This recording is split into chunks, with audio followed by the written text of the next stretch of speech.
পরে পুলিশ আমার ফালাইয়া ওখান থেকে পারা যায়, পরে আমার এই জায়গায় রাইফেল টাকা পরে গুলি করছে। ওই দিন আমি দোকানে যাইতে চাই নাই, আমার মালিককে ফোন দেওয়া বলতে কি তুমি দোকানে না আসলে তোমার চাকরি থাকবে না, আমি বেতন দিব না। পরে আমি অনেক দোকানে যাইতে গেছি, পরে সে দোকানে যাওয়া যায় না, অনেক আন্দোলন। পরে গেছি বলো রাস্তায় যাওয়ার সাথে ওই আমার মালিক ফোন দিতেছে, পরে আমি ফোন করছি, আমি নামবো না। পরে জোর করে আমার দোকানে নামাইছে, নামানোর পর পরে আসার পথে আমার পুলিশ গুলি করছে যে মার্কেটটা পার হইতে পারি নাই, মেন রাস্তার সাথে পার হইতে পারিনি, সাথে সাথে আমার পুলিশ গুলি করছে। পরে তো আমি আর তার সাথে যোগাযোগ করিও নাই, সে আমার আজ পর্যন্ত একটা দিন ফোনও দেয় নাই, আমার যে কোনো খোঁজও নেয় নাই, আর আমার বেতনও এখনও দেয় নাই।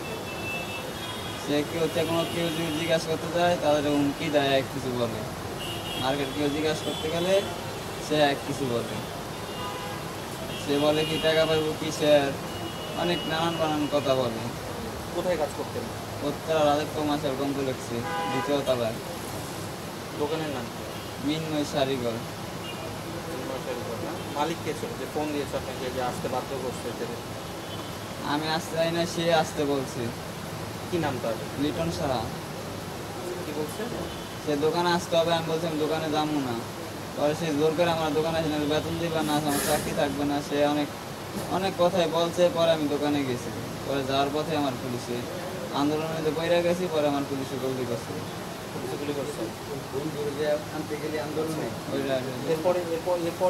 পরের কাহিনীতে কি?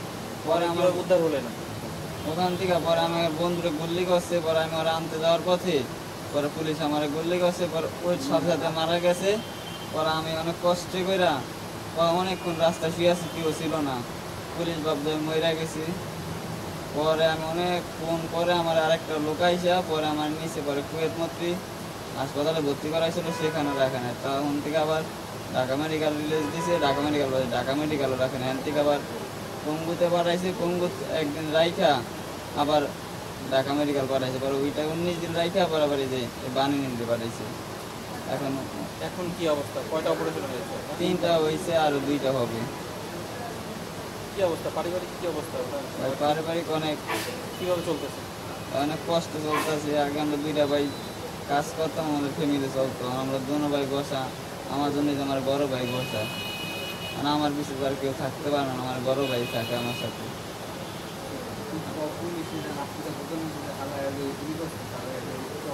পরে পুলিশ আমার প্রথমে আমি আনতে গেছি, পরে পুলিশ আমার ফালাইয়া ওখান থেকে পারা যায়, পরে আমার এই জায়গায় রাইফেল টাকা পরে গুলি করছে।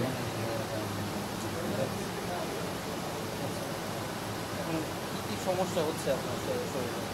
আমার শরীরে আমার বুকে অপারেশন করছে, পরে আমার খাদ্য নারী অপারেশন করে আমার একটা অন্ধকোষ গাড়িতে ফেলাইছি। এখন আমার যে জায়গাটা গুলি করছে সেই জায়গাটা এখন আমার সব প্রসাব ওইখানটা বাইরে যায়। এখন যে পাইপ লাগাইলো পাইপটা এখন প্রসাব বাইরে হয়, যে জায়গায় ক্ষত হয়েছে ওইখান থেকেই বাইরে। ডাক্তার কি বলছে? পুরোপুরি সুস্থ হবেন? পুরোপুরি সুস্থ হবো এটা সারা সিদ্ধান্ত ডাক্তার দেয় না, আর কিছু বল না, আর দেখতেছে সময় লাগবে এই কথাই বলেছে, সময় লাগবে। আজকে যে 50 দিন ধরে হারাকারি বলতে সময় লাগবে। সুস্থ মেয়েরা ওইটা কোনো শিউর এরা গ্যারান্টি দেয় না, বলে সময় লাগবে, খালি সময় লাগবে এই কথা বাড়াইতে দিতে। খালি আজ জিজ্ঞাসা করলে কয়েকই সময় লাগবে, পরে আজ করে জিজ্ঞাসা করছি আমার পরীক্ষা যে কালকে সিটি এক্সাই দিয়েছিল, পরে বলে কি সময় লাগবে আরো। এরা কিছু বললাম যে সিদ্ধান্ত বললাম সুস্থ হবো বা কি হবো না, ওই সিদ্ধান্ত জানতে দেয় না। ওষুধপত্র কীভাবে চলতেছে? টাকা পয়সা আগে প্রথম আমাদের খরচ গেছে, এখন ওই যে শেখ হাসিনা সরকার যাওয়ার পরে যেই মাসে গেছে মাসে 17 তারিখের থেকে ডক্টর ইউনূস স্যার আমাদের ফ্রি করে দিচ্ছে। এখন ওষুধ লাগে যা লাগে সব সরকার থেকে দেয়, চিকিৎসা সরকার থেকে।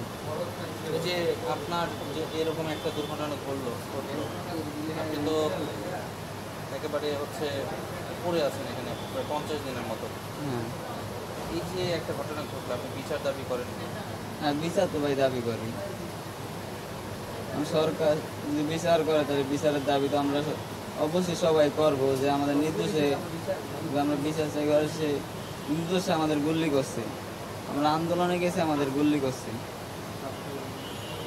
স্বৈরাচার সরকার গেছে ভাই, এখন স্বৈরাচার সরকার থাকলে আমরা জীবনে বাঁচতাম না ভাই। পুলিশে বুকের মধ্যে পাড়া দিয়া আমার বাইরে লজ্জাস্থানের সামনে গুলি করছে। আমার ভাইয়ের খাদ্যনালী ফুটে হয়ে গেছে, আপনার একটা মাথার হাফ হেঁটে গেছে, এটা অঙ্গ ঘুরে গেছে গা, আপনার পেশাবে থুল্লা আছে না, থুল্লা হেঁটে গেছে। তারপরে যে এখন ওগুলো চিকিৎসা করছে ডক্টর, এখন যে যে জায়গাতে গুলি করছে ওই জায়গাতে এখনও আপনার পেশাব আসে। তো গুলির জায়গা তো পেশাব আসে আর পেশাবের জায়গা তো পেশাব আসে, মানে ডক্টরের সিরিয়ালে চিকিৎসা করতেছে। আর এখন হলো বর্তমানে ভাই আমরা দুইটা ভাই কাজ করার উপযুক্ত বাড়িতে কাজ করি, 6 জন লোক ফ্যামিলি, মানে আমরা দুইটা ভাই বর্তমানে একবারই মানে বসা। আজকে 19 তারিখ, আজকে প্রায় 2 মাসের কাছাকাছি হয়ে গেছে। 2 মাস ধরে বাইরে হাসপাতালে আছি। যে পুলিশেরা সাধারণ যে ছাত্রীকে গুলি করছে, পুলিশকে আমরা দৃষ্টান্ত শাস্তি চাই, বুঝছেন, শাস্তি চাই। পুলিশে খুঁজে আইন না, আইনের আতয় আইন না, সরকারের কাছে আবেদন শাস্তি দিতে হবে চাই। আমাদের যদি আমি তো আমার ভাই তো আর কোন সময় কাজ করে মানে আল্লাহ সুস্থ করলে আর কোনোদিন কাজ করতে পারবো না। সরকারের কাছে একটা আবেদন, আমার ভাইয়ের দিকে একটু ফল রাখে, মানে আমার ভাইয়ের যে একটা পরবর্তীতে মানে আল্লাহ যদি সুস্থ করে ওনার একটা ব্যবস্থা করে দিতে পারে সরকারের কাছে, এই আমরা